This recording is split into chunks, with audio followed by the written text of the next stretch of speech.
দোস্ত দেখ কত সুন্দর আম দোস্তের কাছে ফরমালি মুক্ত আম এলে খাই খুব টেস্ট লাগবো আমগুলো পাকতাছে নো তো সেই বাড়িওয়ালার মালিক কাছে দিয়ে আম দেওয়া যায় নাকি?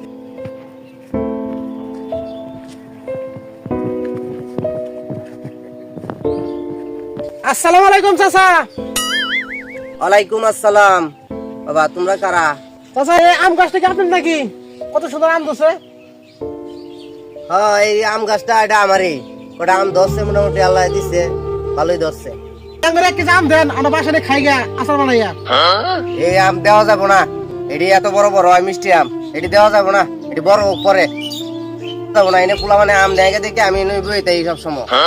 চাচা যদি এক কেজি আম দিতেন বাসায় নিয়ে বাড়ি নিয়ে যাওয়া কইছিল তো আচার বানাইতো তাহলে ভালো হইতো। আর দিবেন না তাহলে কি করা? জান জানা কষ্ট করে দেন। না আম দেওয়া যাইতো না, তোমরা যাও গা। আম কেউ দিও না, দেওয়া যাইতো না। আচ্ছা জানে তো ফোন করলাম আম দিব না নো জায়গা। দোস্ত আম জান দিল না রাইতে এসে গড়া মারমুনি চাচা আম দিল না নো জায়গা দোস্ত।